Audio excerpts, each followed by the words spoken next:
আজকে সারাদিন আর ক্যামেরাটা অন করার সময় পাইনি, তাই দুপুরবেলার থেকে আজকে ভিডিওটা শুরু করছি। তো সবাই দেখতে থাকুন, ভিডিওটা কেমন লাগলো অবশ্যই আমাকে জানাবেন। তো এই যে দুপুরবেলায় ভাবলাম ভাদ্র মাস শেষ হয়ে যাচ্ছে, কিন্তু জামাকাপড় এখনও একটাও আমি রোদে দিতে পারিনি। তো জামাকাপড় বের করবার জন্য আলমারি খুললাম, তো খুলেই মেয়ের জামাগুলো চোখে এলো। এত খারাপ লাগছে জামাকাপড়গুলো দেখলে, যে জামাকাপড় এত সুন্দর সুন্দর জামাগুলো ছোট হয়ে গেছে, একদমই পরতে পারবে না আর। তো এই জামাটা আমার ভীষণ প্রিয়। ওর জন্মদিন ওর অন্নপ্রাশনে কেনা হয়েছিল।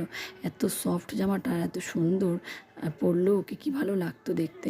তো কী করা যাবে, মেয়ে তো বড়ো হবেই, আর জামা কাপড়ও ছোটো হয়ে যাবে। দেখতে দেখতে মেয়েরা বড় হয়ে যায়, শুধু মেয়েরা না, ছেলেরাও তাই। কিন্তু মেয়েদের কত সুন্দর সুন্দর জামা পাওয়া যায়, তাই না? ছেলেদের কিন্তু সেসব হয় না। তো যাই হোক, এই জামাকাপড় বের করে দেখে মেয়ে ভাবছে কোথাও ঘুরতে যাবো, তাই জামাকাপড় বের করেছি। তো শেষে আর জামাকাপড় রোদে দেওয়া হয়নি। আর এদিকে হ্যাঁ, এই যে মেয়ের কপালটা পুরো ফুলে গেছে, কালকে বিছানার থেকে পড়ে গিয়েছিল। পড়ে বরফ দিয়েছি, কিন্তু ফোলা ভাবটা তবুও থেকে গেছে, কেন জানি না কমেনি। আর্নিকাও দিয়েছিলাম, তবুও সবুজ হয়ে আছে জায়গাটা। তো যাই হোক, এরপর জামাকাপড় রোদে দেওয়া হয়নি, কারণ অনেকটাই দেরি হয়ে গেছিলো পরে। এর কারণে ওগুলো আবার রোদের থেকে এনে ঠান্ডা করে তারপরে আবার আলমারির ভেতর ঢোকাতে হবে, তাই ভাবছি পরে আর একদিন করে নেবো। তো এদিকে স্নান টান করে এলাম, এসে এই যে তুলসী গোড়ায় জল দিয়ে দেবো। সকালবেলা ওর বাবা একবার তুলসী গোড়াতে জল দিয়ে যায়, কিন্তু যে রোদ পড়েছে, যে গরম, ওই জলের কিছুই হয় না আর কি, একদম মাটি শুকিয়ে কাঠ হয়ে আছে। আর এদিকে মেয়ে যতবারই যেখানেই রাখি না কেন, এই তুলসী গাছকে ও এখানে এসে বারবার আঙুল দিয়ে মাটিগুলো খুঁড়ে খুঁড়ে নেবে। মাটি খুঁড়তে খুঁড়তে একটা দিক পুরো গর্ত করে ফেলেছে। তুলসী গাছটা একদম শুকিয়ে, পাতাগুলোও যেন শুকিয়ে যায়। সারাদিনে যে কতবার জল দেওয়া হয় তার ঠিক নেই।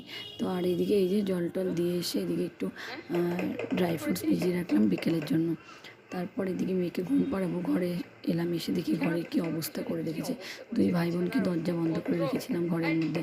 বাইরে এত গরম আর রোদ, বললাম আর বেরোস না, যতবার বেরোবে ততবারই তোরা ছাদে ছাদে যাবে আর নিচে আসবে, আর গরমে সব অস্থির হয়ে যাচ্ছে। আর এই গরমের জন্য ছেলেকেও স্কুলে পাঠানো হয়নি আজকে।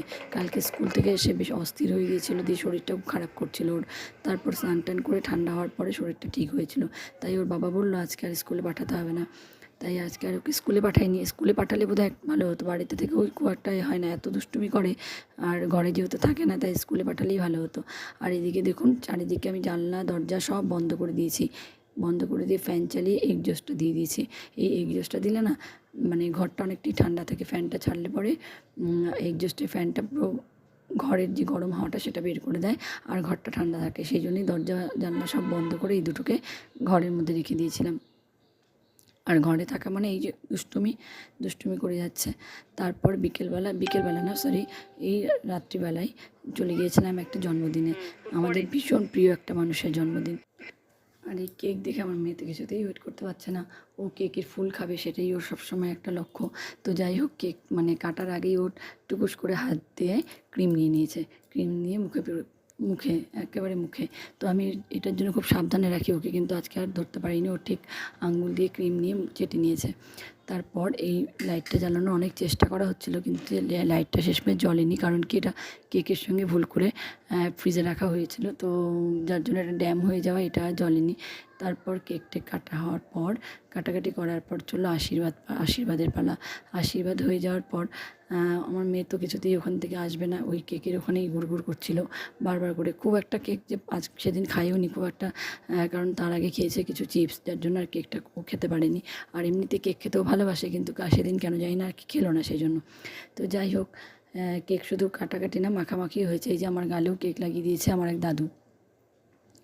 তারপর আমরা চলে গিয়েছিলাম প্রসাদ নিতে। আসলে জন্মদিন উপলক্ষে, ওই বোনের জন্মদিন উপলক্ষে ওখানে হয়েছিল ভোগ নিবেদন করা হয়েছিল, তো সেই ভোগই আমরা নিয়ে নিয়েছিলাম। এই যে পাতে এক এক করে পড়ছে সব কিছু।